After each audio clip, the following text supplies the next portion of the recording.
શ્રી દોલતરામ મહારાજના આશ્રમમાં વૃક્ષારોપણ કાર્યક્રમ યોજાયો।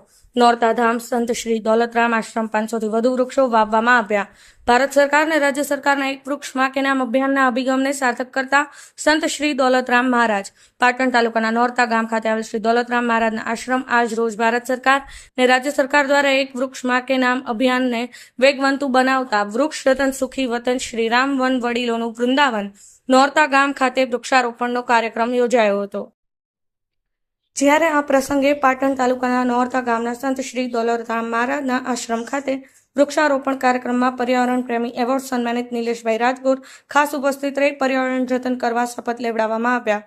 ત્યારે વિશેષ પાટણ તાલુકા વન વિભાગના વિષ્ણુભાઈ દેસાઈ રાઉન્ડ ફોરેસ્ટ ઓફિસરના માર્ગદર્શન હેઠળ ધનિષ્ઠ વનીકરણ કરવામાં આવ્યું। આજના વૃક્ષારોપણના કાર્યક્રમમાં નોરતા ગામના સરપંચ વિજયભાઈ પટેલને ગ્રામજનો તેમજ નાના ભૂલકાઓ સહિત ભક્તજનો ખૂબ જ મોટી સંખ્યામાં ઉપસ્થિત રહી વૃક્ષારોપણ કરવામાં આવ્યું।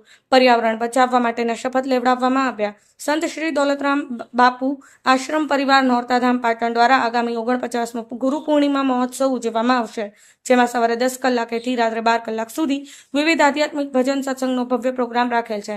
તો તેમાં સૌ ભાવિક ભક્તો તથા ભાઈઓ બહેનો પધારવા ભાવભર્યું હાર્દિક આમંત્રણ પાઠવવામાં આવ્યું હતું।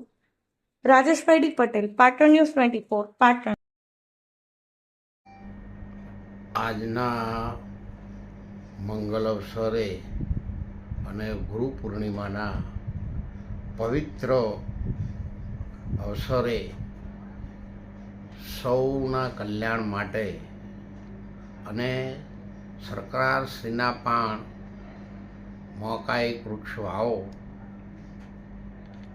એને સાર્થક બનાવવા માટે આપણે સૌ ભેગા મળી અને વૃક્ષારોપણ એ વિશ્વનું કલ્યાણ છે, એમાં જ આપણા સૌનું કલ્યાણ સમાયેલું, સહકારી સમાયેલી છે। એ અભિગમને આપણે સમસ્ત દેશવાસીઓ સુધી આ સંદેશો પહોંચે અને અમારો સેવક પરિવાર પણ જ્યાં રહેતા હોય ત્યાં એક વૃક્ષ વાવે એવી સૌને ગુરુ પૂર્ણિમાના અવસર નિમિત્તે વિનંતી અને પ્રાર્થના કરું છું। અત્યારે વૃક્ષ નિકંદનથી, વૃક્ષ ઓછા હોવાથી અથવા તો જંગલો ઘટતા હોવાથી આપણે ઘણી વખત એવું પણ જોઈએ છે કે વાઘ વરુ જેવા હિંસક પ્રાણીઓ પણ શહેર અને ગામડાઓ સુધી, ચિત્તા સુધી આવી જાય છે। એટલે એમનું પણ રક્ષણ મળી રહે, એમનું પોષણ મળી રહે, આપણા સૌની સુખાકારી જળવાય, પર્યાવરણ જળવી રહે અને પર્યાવરણ એ આખી દુનિયાની સુખાકારી છે અને તંદુરસ્તીનું કોઈ પણ કુદરતી હોસ્પિટલ હોય તો આ વૃક્ષારોપણ જ છે અને પર્યાવરણ જ છે। જો એને આપણે તંદુરસ્ત રાખીશું તો બીજી તંદુરસ્તીની વ્યવસ્થાઓ માટે બહુ આપણને જરૂર ઊભી થશે નહીં।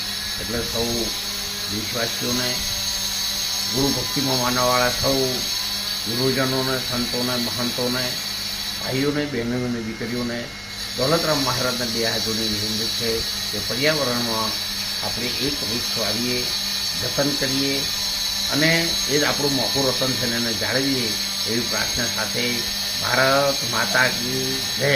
અને પર્યાવરણના ભાગને માન્ય અને આદરણીય, જેને હું બહુ માનું છું, એવા પત્રકાર મિત્રો પણ લોકો સુધી પહોંચાડે એવો હું એમને પણ વિનંતી કરું। જય વૃક્ષનારાયણ દેવ। આજે પૂજ્ય સંત દોલતરામ બાપુની અધ્યક્ષતામાં નોરતા ગામે શ્રી રામ વન વડીલોનું વૃંદાવન ત્યાં 251 જેટલા વૃક્ષો વાવવાનો એક કાર્યક્રમ અહીંયા સેવકો દ્વારા, ગામના સરપંચ શ્રી વિજયભાઈ પટેલ અને સૌ આગેવાનો દ્વારા કરવામાં આવ્યો, જેમાં પીપળા છે, બીલી છે, ઉમરા છે, વડ છે, ગુંદા છે, રાયણ છે, ગોરસ આંબલી છે, આસોપાલવ છે, આવા દેશી કુળના ઝાડ વાવી અને ઉછેરવા માટેનો કાર્યક્રમ હતો। વૃક્ષારોપણથી વિશ્વનું કલ્યાણ થાય, ગ્લોબલ વોર્મિંગની સામે અને ક્લાઇમેટ ચેન્જની સામે વૃક્ષો એ જ એકમાત્ર ઉપાય છે, ત્યારે ખૂબ સારો સંદેશો અહીંયા પૂજ્ય સંત દોલતરામ બાપુ દ્વારા વૃક્ષારોપણથી આપવામાં આવ્યો છે। સાથે ગ્રીન કમાન્ડોના સંકલ્પ કરી અને પર્યાવરણ જાળવણી માટે બધાને સંકલ્પબદ્ધ કરવામાં આવ્યા છે। એ જ આજનો મુખ્ય સંદેશો હતો। જય વૃક્ષનારાયણ।